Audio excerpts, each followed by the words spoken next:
أعوذ بالله من الشيطان الرجيم. بسم الله الرحمن الرحيم. الحمد لله الذي ليس لأوليته ابتداء ولا لأزليته انقضاء، وانحصرت الأوصاف عن كل معرفته، ورضعت عظمته العقول، والذي لا تواري عنه سماء ولا أرض أرضا. ثم الصلاة والسلام والتحية والإكرام على سيد البطحاء سيد المرسلين والأنبياء أبي القاسم محمد المصطفى.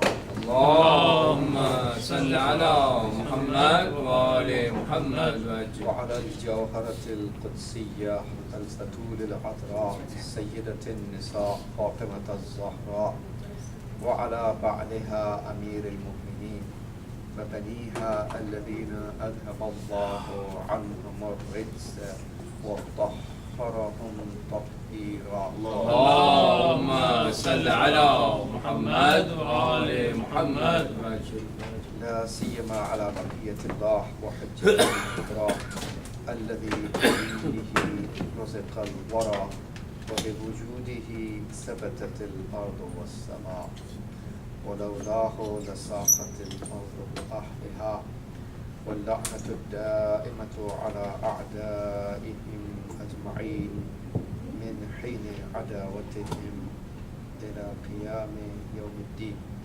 أما بعد، فقد قال الله تبارك وتعالى في كتابه الكريم: قل للمؤمنين يغضوا من أبصارهم ويحفظوا فروجهم ذلك أزكى لهم إن الله خبير بما يصنعون. صلوات. اللهم صل على محمد وآل محمد. The subject of tonight's speech is about HADD-UN-NAZR. That means not looking towards things that Allah made haram. هو عدم النظر إلى ما حرم الله. Not looking towards what Allah has made haram.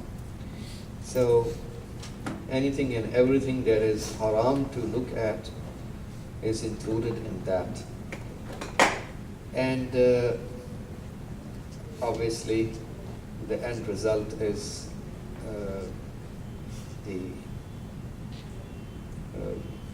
hellfire and the ghadab and wrath of Allah subhanahu wa ta'ala. This ayat of Quran, which I recited in the beginning, say to the mu'min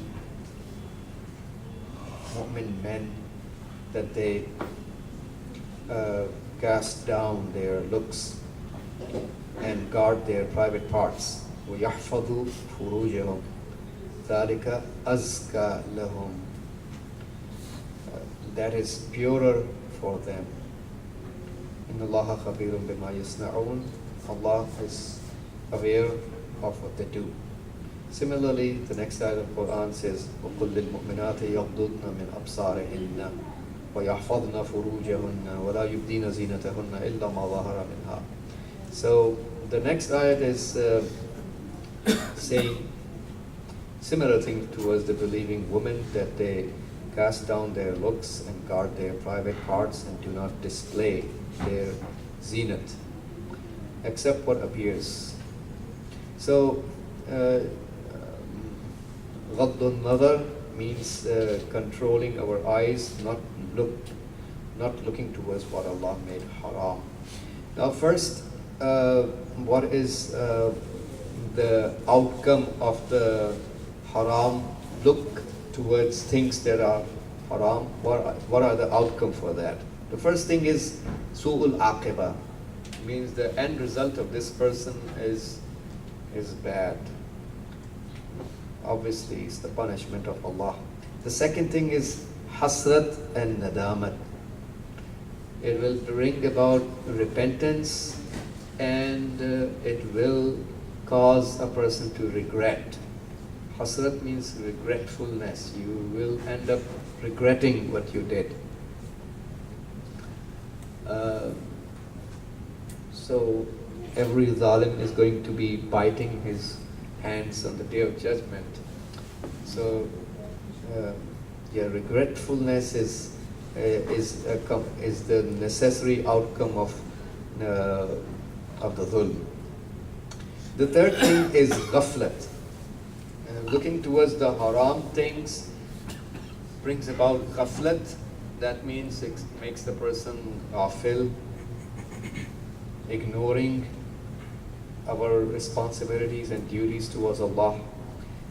And al-ishtighal an dhikrillah means it engages the person away from Allah's remembrance. When a person looks towards the haram things, he will end up forgetting Allah, engaging in things away from the remembrance of Allah. If you recall the dua of the Holy Prophet, very famous dua, Allahumma la takilna ila anfusina tarfata aynin abada. Oh my Lord, do not submit us. It's narrated Allahumma la takilni as well in some of the narrations, la takilni ila nafsi. So do not submit us or submit me to my own self, to our own selves for the blinking of an eye.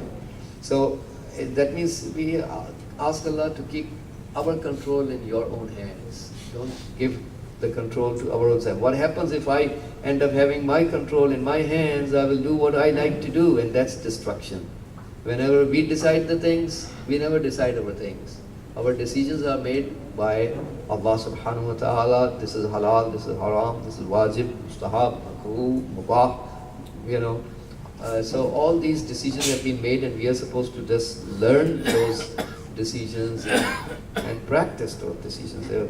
Anything that I decide based on my desires is hawa nafs, and it's the destruction of the spirituality. Our decisions will always lead us towards destruction. The fourth outcome, scholars of akhlaq say, is looking towards something that Allah made haram will lead you towards another doing of a haram act. Irtikab al-muharram. Now let's see some of the hadiths before I come to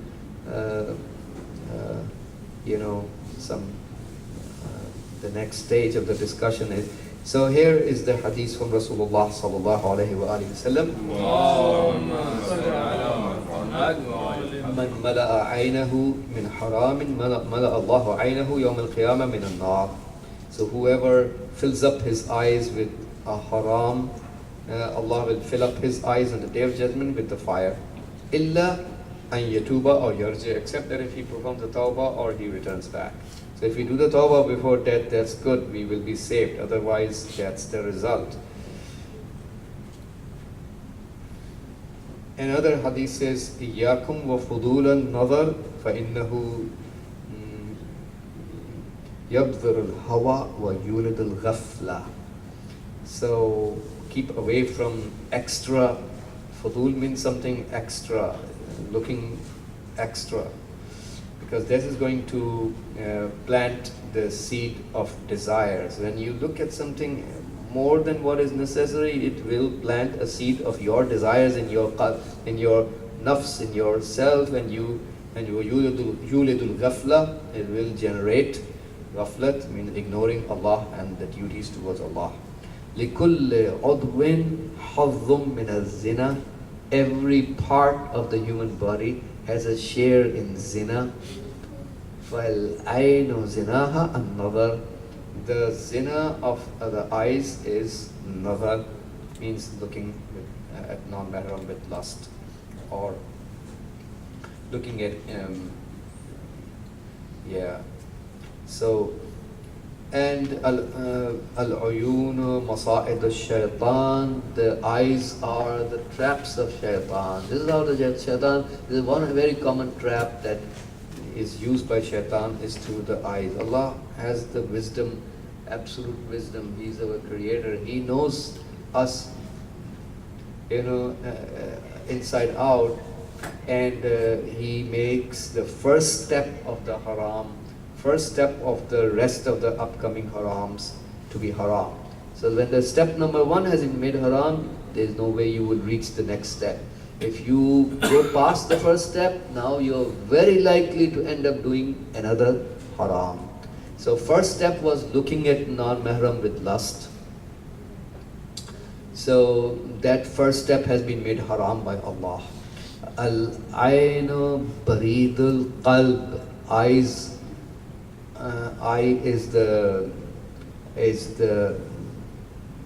postman, or the message carrier, you can say in a word, not the literal translation of the heart.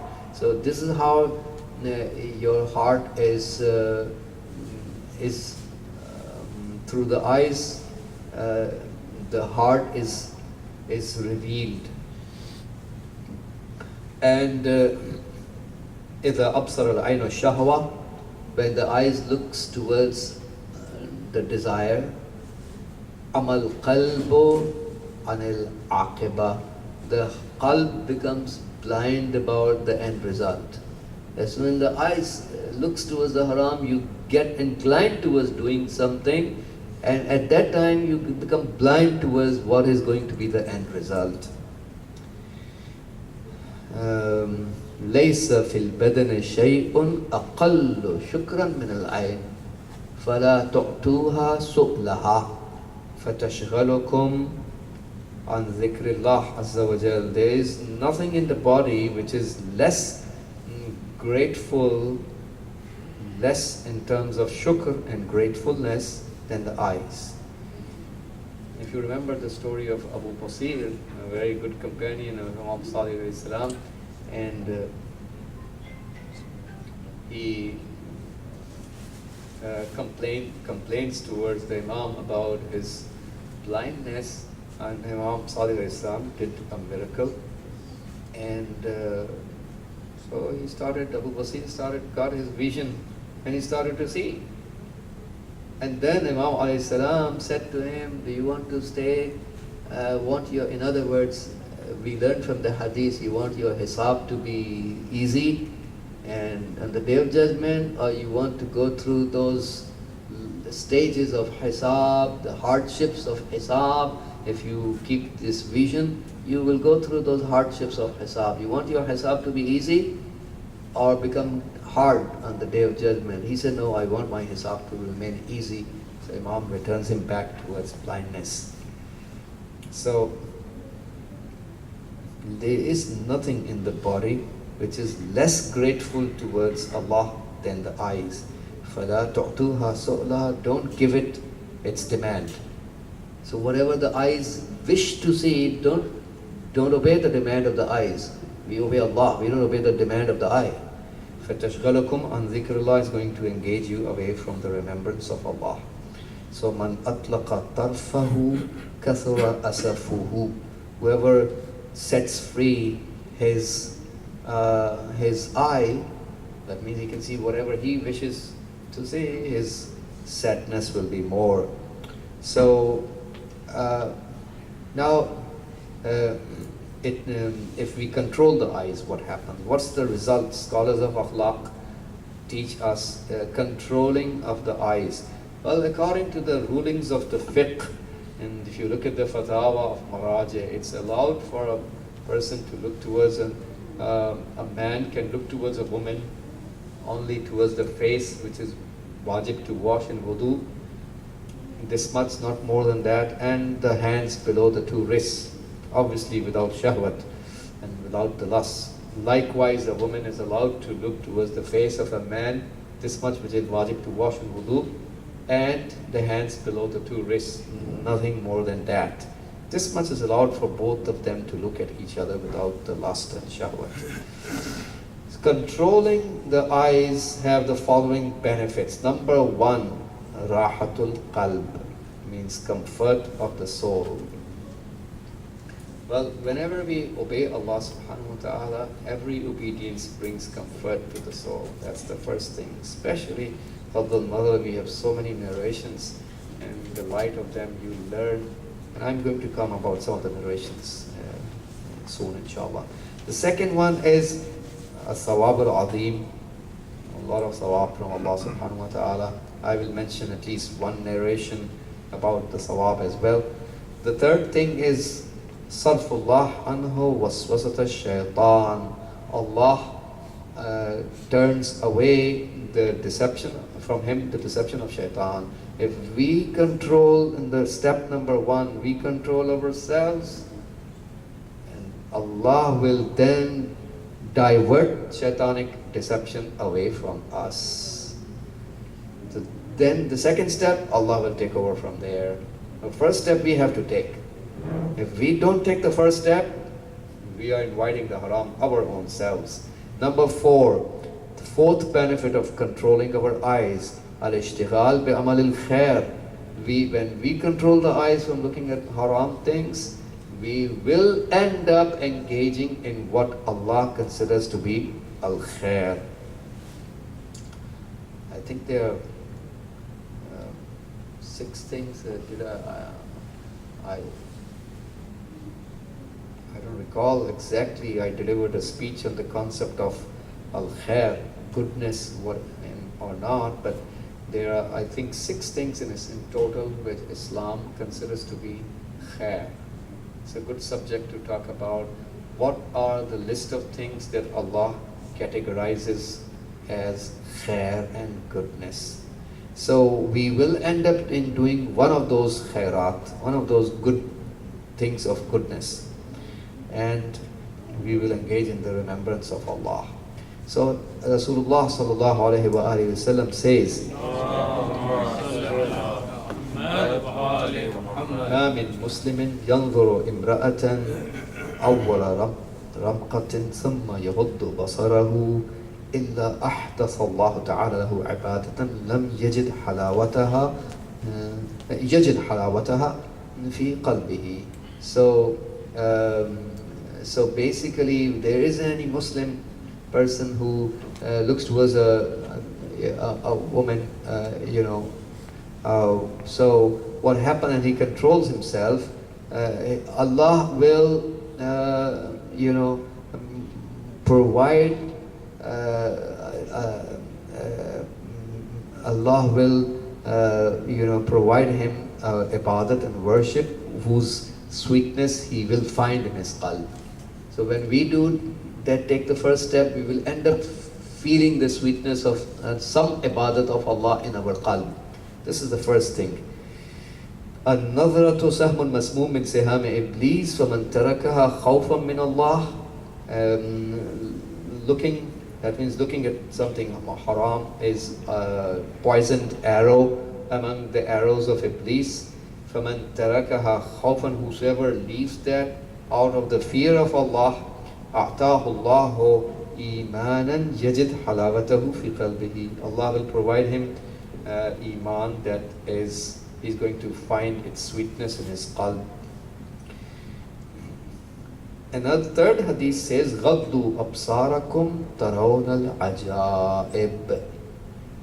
صدق Rasulullah sallallahu alayhi wa sallam.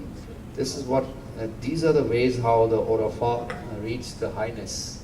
Because when you do things in consistency, you reach the maqamat of qalb. So this hadith says, control your eyes, غَضُّوا أَبْصَارَكُمْ. You will end up seeing amazing, surprising things. That means Allah will expose to you, to your qalb, things which are surprising. They will end up, so you will end up having the basirat in the qalb.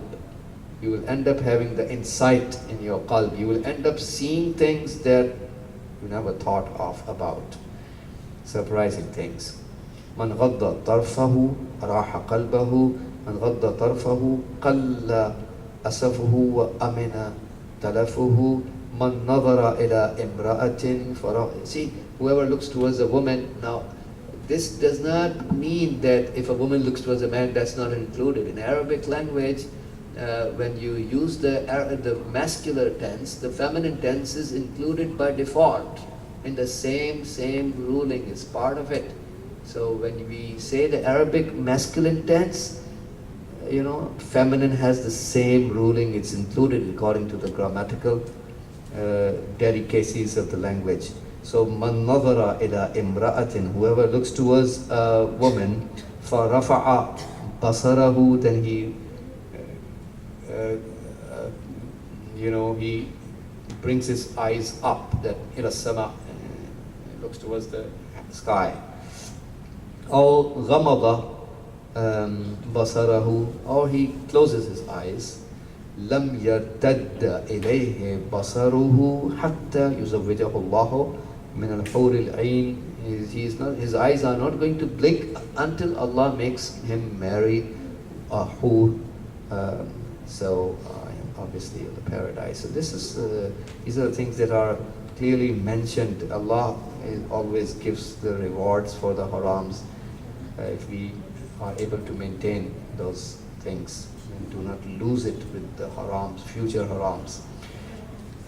So, اشتد غضب الله عز وجل على امرأة ذات بعل ملأت عينها من غير زوجها أو غير محرم منها. So Allah's ghadab and wrath becomes shadid and severe over a woman who fills up her eyes with anyone other than her husband or someone who is not mahram towards her. Well, first, looking is not problematic because first looking is just a normal way of looking at each other, right? When we look, of our eyes fall on somebody, that's the first looking is never a problem. The second look or the continuation, if you keep on gazing and staring on someone, this is where your desires are now, playing a role in that. So that's called the second look. Either you turn away and then you turn back, or you continue gazing at someone. That's like the second look. So this is where the problem starts. When the hadith from Rasulullah sallallahu alaihi wasallam says, "Iyaka wan-nadhara ba'da an-nadhra," and we keep away from looking after the look. So that means after the first look, فَإِنَّ الْأُولَى لَكَ وَالثَّانِيَ عَلَيْكَ. Because the first time that you looked was in your favor. There was no problem in that, right? So it is in our favor. But وَالثَّانِيَ عَلَيْكَ, the second one is against you. So obviously the second one, if we keep on looking, why are we looking constantly? There is a purpose. It's the desires of a person that drags him, so that's obviously a haram look. So this is against us. الأولى خطأ والثانية عمد والثالثة تدمر.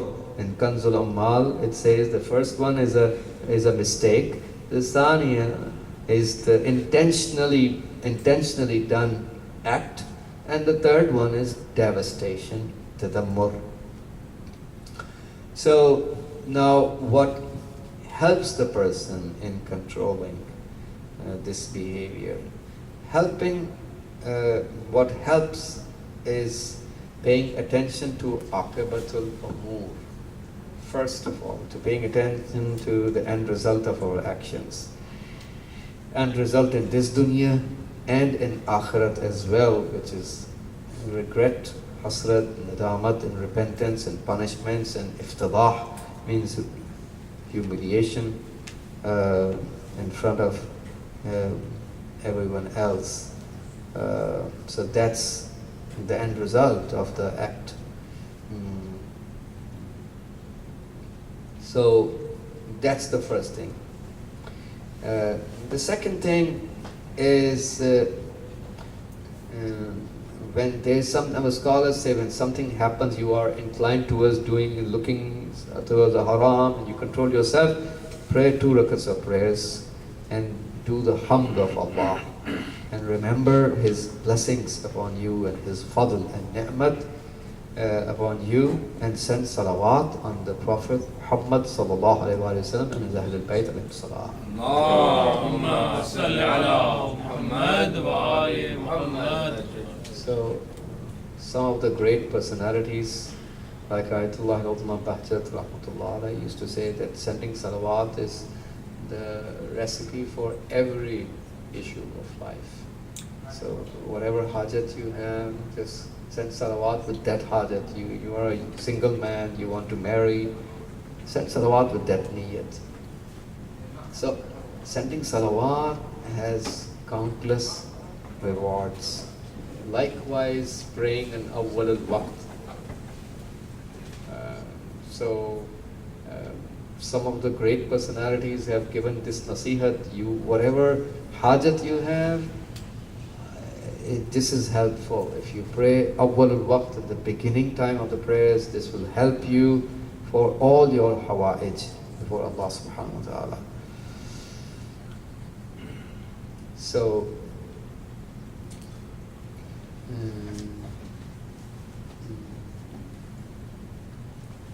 so these are the two things. Now, analyzing the situation is like this. Allah provided hawajiz. Hawajiz means obstacles, natural obstacles for us. Obstacle number one that Allah provided for all of us is the intellect.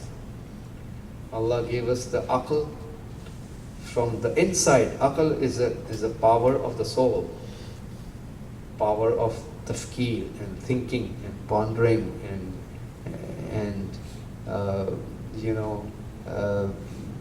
brainstorming. So this is the power of our soul. This is one of the hajiz. Hajiz means an obstacle. That's the first obstacle Allah provided from the inside. So every human being, even though he may be a disbeliever, atheist, agnostic, he has the aql, he has the intellect. This intellect is always there.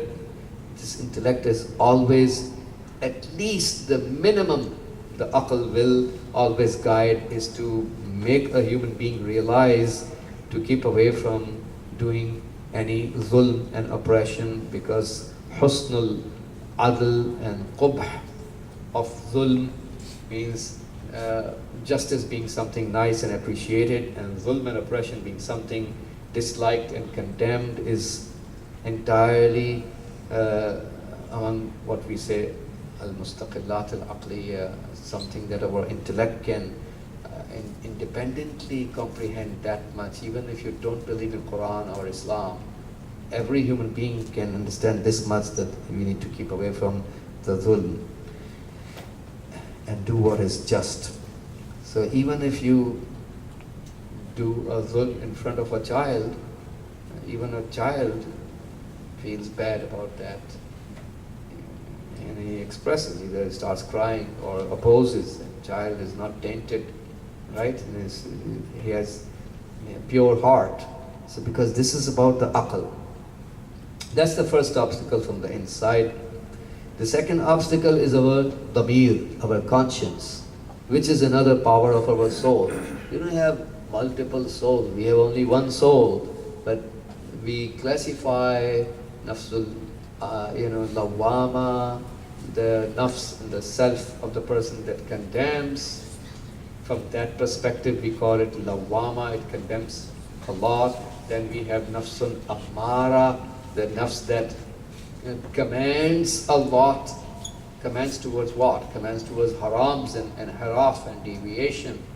So from that perspective, the nafs desires of the human and the whims and wishes drag us towards various harams. From that perspective, it's called nafsun ammara. And so it's not two nafs available, it's one nafs, but we refer to the same one nafs from different aspects. So that nafsun lawama, that the nafs that condemns, before a person commits a crime, the aql stops him from doing that. This depends on how much strong our aql is. If we have piles and piles and piles of disobediences and sins against Allah piling up over our aql, the voice of aql will get lower and lower and diminished because of our habit of sins and the piles of obeying our nafs. But Somebody who has no sins or very less sins, or he performs a tawbah after the sins, his voice of aql is obviously going to be stronger than the previous one. Someone who has no sin, his voice of aql is the strongest. So the voice of aql is there, and nafsun lawama is the damir, how we refer to is the conscience of a human being, which is there even for non-Muslims. It's there, and that also condemns a person. Before doing the sin, the aql blocks it, tries to block it. After doing the sin also, we have a condemnation from the nafs malamat. It has condemnation from the dhamir and conscience, and that aspect of nafsul lawama also helps the person to return back.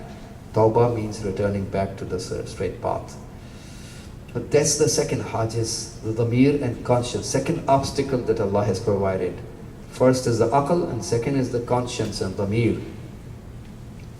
The third hajiz, scholars of akhlaq say the third obstacle in the way of, we are talking about an-nazarul haram, the haram, looking at someone or something, although it's the same thing for all the rest of the haram, but because our subject is about looking at anything and everything that Allah made haram.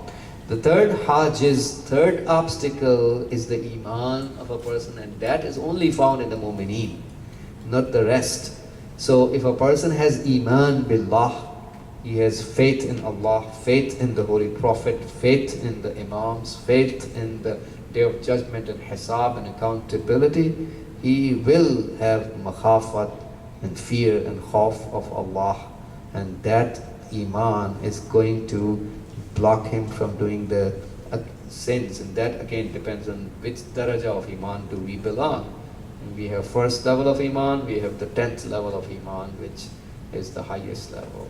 So it depends. And if you recall, about 5 or 6 years ago, I was talking in the Thursday night in Zainab Center about the 10 levels, darajat of iman. And I explained to you each and every one of those 10 levels.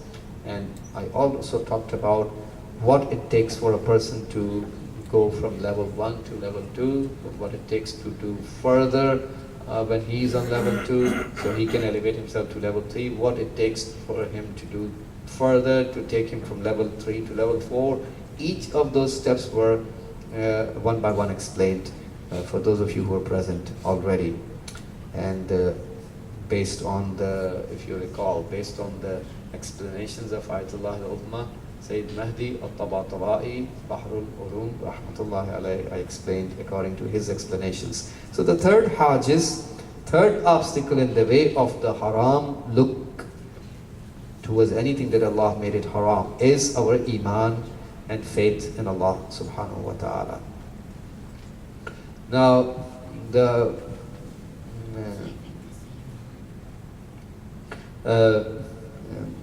if you look at the ayat of Holy Quran, وَلَا تَقْرَبُوا الزِّنَا إِنَّهُ كَانَ فَاحِشًا وَسَاءَ سَبِيلًا. Not only, so وَلَا تَقْرَبُوا الزِّنَا means don't get close to zina. So not only zina is haram in the eyes of Allah, but Allah is actually saying in the Holy Quran, don't get close to zina. This has a lot of message for us.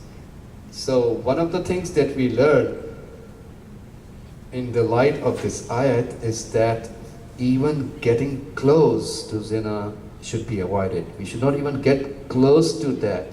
When a person gets close, it becomes and performs the muqaddimat, performs the initial steps towards the haram. He hasn't committed the haram yet, but he fulfilled the initial steps towards the haram.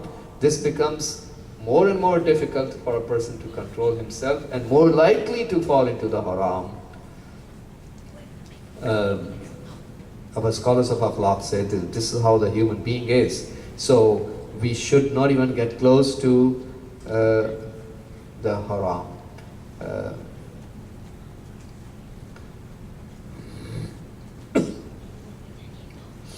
So, this ayat of Holy Quran قل للمؤمنين يغضوا من أبصارهم. Say to the mu'min men to lower their gaze. Similar ayat, قل للمؤمنات يغضضن من أبصارهن. Say to the mu'min women to lower their gaze. And also Allah has said, وَلْيَضْرِبْنَ بِخُمُورِهِنَّ عَلَى جُيُوبِهِنَّ. So khumur in Arabic is the plural of khimar, which is thing that was worn on top of the head. So even in the time of Jahiliyyat, even in the time of Jahiliyyat, the women used to cover their heads. They were not completely without covering. They used to cover their heads. Obviously not properly, but they used to cover their heads. So the Zaylul Khimar, the lower part of the head wearing, head covering is called Khimar. Lower part of that was either put over the shoulders by the women or behind their back, not in front of their chest and front of the body. So this ayat of Holy Quran is asking the woman that وَلْيَضْرِبْنَا بِخُمُورِهِنَّ عَلَى جُيُوبِهِنَّ. That means we learn from that they need to put their, the head covering over their chest. So obviously Allah doesn't want the front part to be visible to non-mahram people. So خُذُوا زِينَتَكُمْ عِنْدَ كُلِّ مَسْجِدٍ. At the time of the salat, we are supposed to do our zinat. This is good. We do our zinat. We wear the best of the clothes. We apply, if possible, apply the itr. And zinat is mustahab at the time of salat. For the men and the women, both are included in that. So there are 12 categories of people for whom a woman is allowed to express idhar, express of zinat towards those 10 people. The first is the husband, az-zawj. The second is the father or the grandfather, al-ab wal-jad, father or the grandfather. The third is the walid az-zawj, means the father-in-law, father of your spouse. The fourth is the son, your own son. Fifth is abna'ul walad awil bint, means the children of your son or the children of your daughter. So then ibn zawj, the son of your husband. Let's suppose you marry somebody and this husband has a son from his previous marriage. So after the relationship happens between the wife and the husband, this son becomes mahram to the wife. Son of the husband from previous wife becomes mahram to his new wife. Al-ikhwan, brothers, all of the brothers are mahram. Whether the brothers are min al-ab or min al-um or min al-abawain. The brothers are from your father only, father's side, or from your mother's side only, or from the father and mother both. Likewise, abna'ul akh wal ukht, means the children of your brother or the children of your daughter. They are mahram. And an-nisa'ul mu'minat, means the mu'min women are mahram. So you're not supposed to do hijab in front of the mu'min woman. There are fuqaha and scholars who say that a mu'mina woman should do the hijab and not do the idhar and expressing of her zinat in front of kuffar. Well, kafir woman, a disbeliever, can go and tell to her friends about you and explain about you. Allah doesn't want you and explanations about yourself and your body to be explained to anyone else in the non-mahram people, right? A kafir person A kafir woman, a disbeliever, you have no control over her. So some of the fuqaha say it's not allowed, it's haram for a mu'mina woman to do izhar, expressing her zinat and exposing her body in front of a disbelieving woman. Some of the scholars say it's haram, some of the scholars say it's makruh. Likewise, someone like a majnoon. For a majnoon person, it's okay. If a woman has izhar of zinat towards a majnoon, that's okay. Majnoon person is insane. None of the takalif and duties of Allah apply on him. Right? Salat is not wajib on a majnoon. Saum, fasting is not wajib. Hajj is not wajib. Khums is not wajib. If she's a woman, hijab is not wajib on a majnoona. She's a majnoona. There's no aql. Takalif apply on the basis and asas of aql. He doesn't have the aql. He has no taklif, no duty from Allah. We need to respect those people. We are not supposed to look down upon majaneen and majnoon and insane people. Likewise, al-atfal ghair al-mumayyizeen. So those are the children who are not mumayyiz. It's okay for the woman to do izhar of zinat, expressing their zinat in front of those children who are not mumayyiz. Mumayyiz is that son or daughter who can distinguish between the sexuality of a man and a woman. There is no age defined in our fiqh.